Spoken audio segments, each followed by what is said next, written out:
Hello, my name's Kim Burton, and I'm the head of trust and compliance here at Tessian. Today, I have a very exciting session for you, and I have two amazing guest speakers, Imran and Ash. Ash, would you mind introducing yourself? Sure. Hi, my name's Ash Hunt. I'm the Group CISO for SAN, which is part of the Apex Group. Awesome. And Imran, you. Hi, I'm Imran. I'm the Information Security Officer for Investec Limited. Amazing. So, thank you so much for being here today. As you know, we're going to be discussing security culture and security behaviors. So, one of the first questions I have for both of you is how do you see the importance of executive leadership in effective security culture building? Sure, I can kick off. So really important. I mean, I report into the executive, and the tone from the top mentality is absolutely critical. It's essential in underpinning the type of culture that everyone wants in the organization and dictates to a degree how everyone sort of acts, not just ethically, but particularly in terms of the outlook with each other internally in the company as well as externally, particularly with clients. We have a lot of, in asset management and fund administration, we have a lot of client relationships. So it's a pretty good litmus test to see how our own corporate culture is, um, I guess, being inculcated within our own organization, because we can sort of witness how people engage with external parties. Um, and I think as well, it's really critical that that doesn't become a platitude of just purely awareness. There's lots of things people can be aware of, and you can tell them to your heart's content. But it's about, for me, driving behavioral change in a business, and the only true way of doing that is having a consistent culture underpinned by the same ethics and values that again goes right from the top and cascades right through to the bottom of the organization. I'm Yeah, hearing you talk a lot about trust there as well. Yeah, it's really, really critical. It's probably one of the biggest things that I focus on internally in terms of relationship management. Um, there's, I guess, a kind of unwritten contract between security and the rest of the business. There's certainly things we're emboldened to do and privileged to do that other parts of the business are not. And so we have to take that very seriously, that responsibility. It's almost like there's a Hippocratic oath for security in that sense. But also, it's about winning the kind of hearts and minds of people out in the business, and that can only be done through really working closely with them, understanding their requirements, and building that trust and that relationship management over time. And then that can really get you out of some scrapes if you really need it later on down the line, or buy you some time when you really need it, which I found pretty valuable. yeah. That's I have to amazing. Like agree with. I want to give you a chance there. Oh yes, Imran. Now, I have to agree with what Ash says. A lot of it makes sense. Also, I think an element we keep forgetting is if you have a good relationship with the executive team, it also allows for an element of psychological safety when something does go wrong. Something will go wrong, and the last thing you want is having to answer to an executive team with whom you don't have a relationship with. And it does make budgets easier. We can't deny that. Would you mind expanding a bit more on that psychological safety, both from how executives can maybe provide that to everyone else, and as well as kind of the importance of psychological safety, just between peers as well? Yeah, I mean, look, you have to understand that in security, something is going to go wrong, right? It's just the nature of the job. You're going to have incidents. You're going to have risk events, scenarios that go wrong, and the ability to have open dialogue with your executives without feeling unnecessary pressure that you might be worried about your job because there was an incident. It makes it being a CISO or a security officer much easier if you have that psychological safety. And also for your Yeah, peers, it makes absolutely. it easier for them to also operate within a an environment where you have that element of psychological safety. Yeah, this is amazing. So I'm hearing both of you say, we're dancing around words like trust and like empathy, and again, that psychological safety, making sure that everyone, without fear, is able to bring concerns. When we're talking about a very vulnerable space, security is something that, the very word, right? Like we're talking about security versus like this safety, which is a little spooky, right? Um, so yeah, thank you. So when we're talking about some of this stuff, we approach topics like training on it. What kind of changes do you think are necessary to make security awareness training more impactful or more effective? Everyone has these annual trainings, but how can we actually, utilize those things for the greater good of the company and our peers? Yeah, I think there's a combination of things, and we've gone through a journey at Investec about how to do training differently. One thing from a cultural perspective is positive reinforcement, as opposed to um, creating fear amongst people. If you're going to do this wrong, this is the impact. Positive reinforcement in the culture around security goes a long way. Also, trying different avenues of communicating and training for people. People are online, they want short videos, they want something quick, they want to remember something, they don't want CBTs. So you have to try out different forms of communicating with staff. If it's we've tried podcasts, we've tried snippets, we've tried interviews. So it needs to be a combination of things, as opposed to just stock standard CBTs and you have to do annual training. Yeah, that those strategies need to change. Yeah, you mentioned positive reinforcement as something that could be used. Do you have any examples of that kind of on the ground? Yeah, I mean, as something as simple as if someone reports, say we do a phishing simulation and people report it, we actually thank them and say, thank you for contributing. This is how you contributed.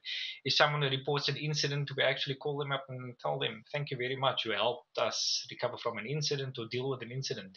Um, in security, you don't know everything. So we can't, it's not just the security team who knows everything about security. So often we include engineers from other spaces or tech people from other spaces to actually give insight into our programs, because we're not knowledgeable about all the tech, right? So you need to, that's also a way of positively reinforcing security within the broader technology culture. Amazing. Yeah, I'm hearing you honoring other people's knowledge there, as well as ensuring that again you're reinforcing that trust that we've been talking about. Yeah, Ash, yeah. did you have anything to add here? Yeah, I mean, absolutely. We've sort of uprooted a lot of our training program, and I think where we started was firstly with the point you mentioned around frequency. So we conduct annual training purely, really, for a compliance-based purpose, but actually my teams randomize the frequency of various training programs that we deliver throughout the annual sort of period. We do gamification. We're looking at personality analysis, so the way people ingest particular types of information, and crafting bespoke training packages for those particular individuals. I've got even people in my own SOC and in my own wider team that learn in very different ways. I'm quite conscious that the business will be a sort of macro example of that. So we need to have a training program that's flexible and adaptable to how people ingest information. We've done also things like randomizing phishing simulations. So we may send one out this week and then two out in 6 weeks' time.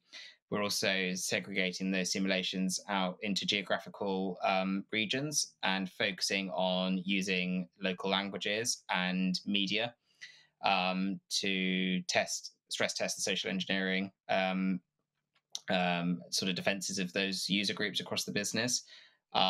We've also built out an information security champions network. So we're beginning to identify people in business operations teams who can act as sort of conduits between my central information security function for the global business, but also then to act, I guess, as kind of ambassadors in that sense within their own business arms. But ultimately, there's a lot of behavioral psychology that we should be leveraging really in this program. It's something I've focused on for a number of years now, and the more I do it, the more I'm persuaded that this is absolutely the right focus. And I think even going beyond something like positive reinforcement through to like competition.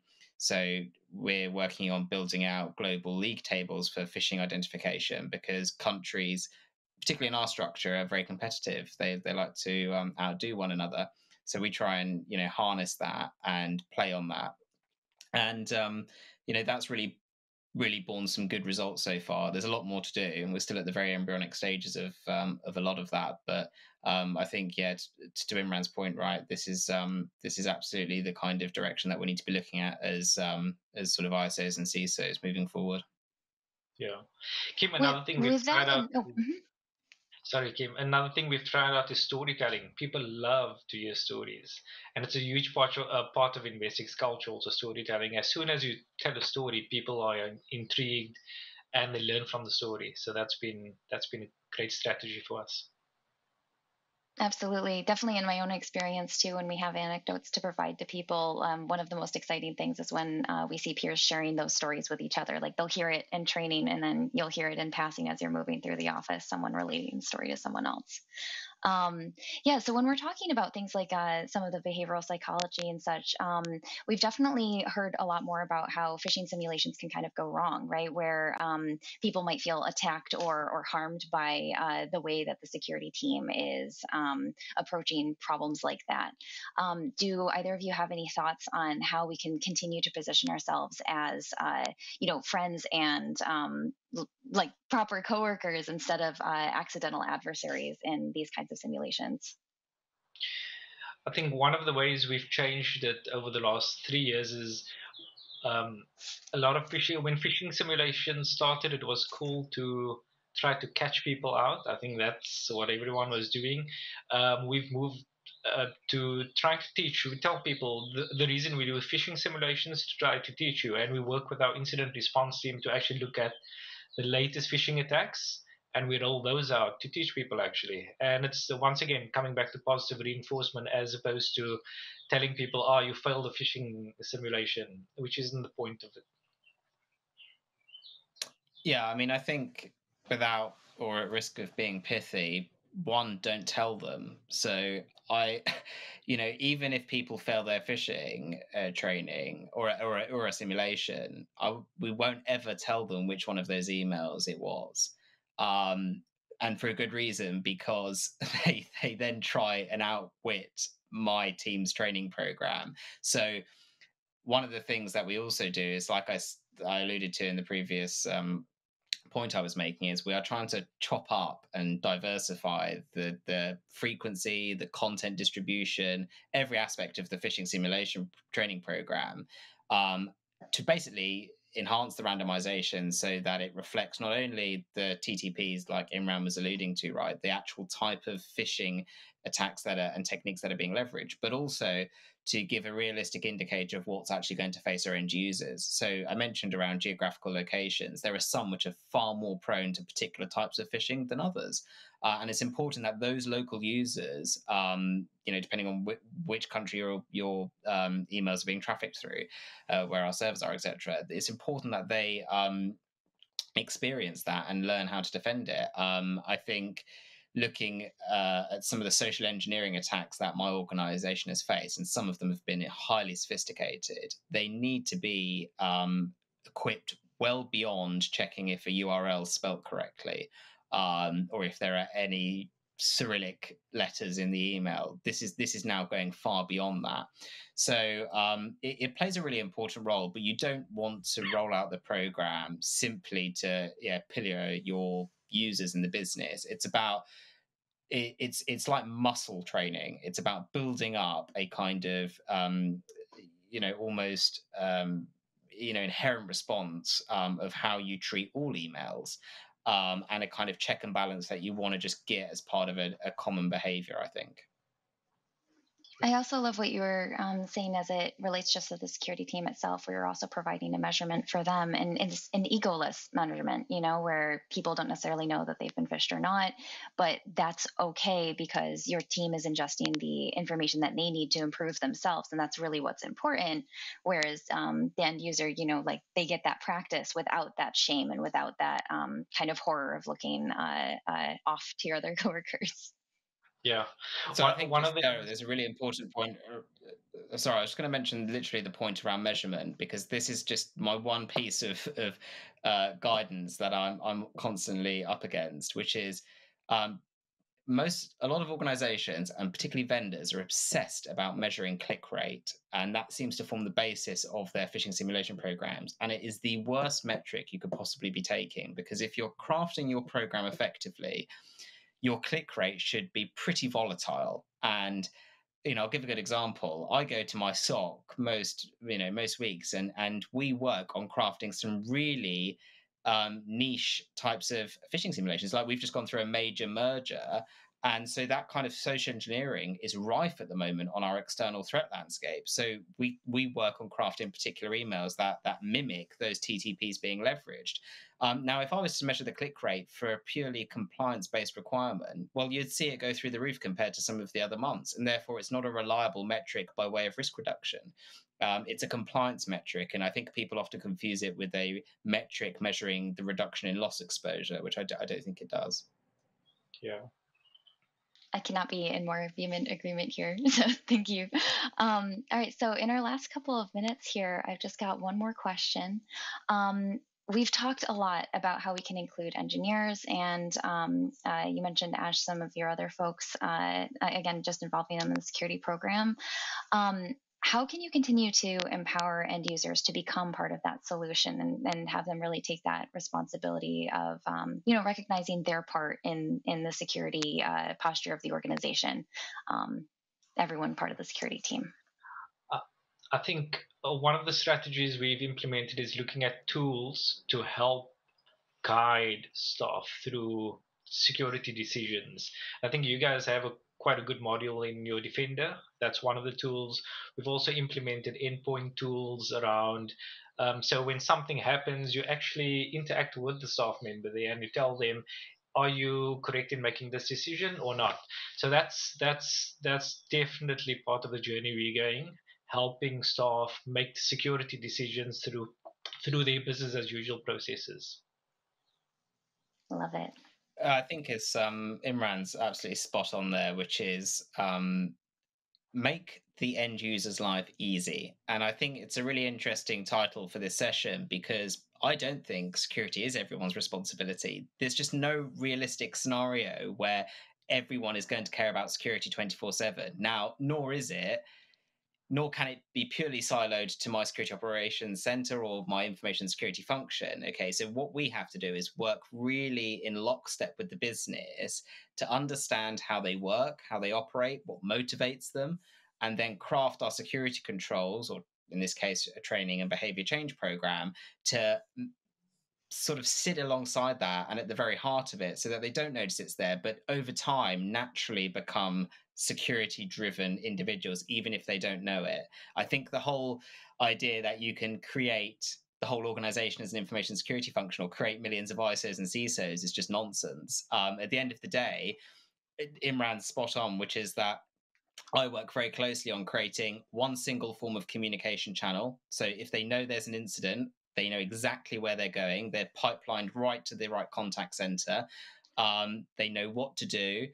They've always got a support mechanism in place. And this is it sounds easy to reel this off, but it's surprising how quickly you can make the end user's life difficult. So a good example is phishing reporting buttons.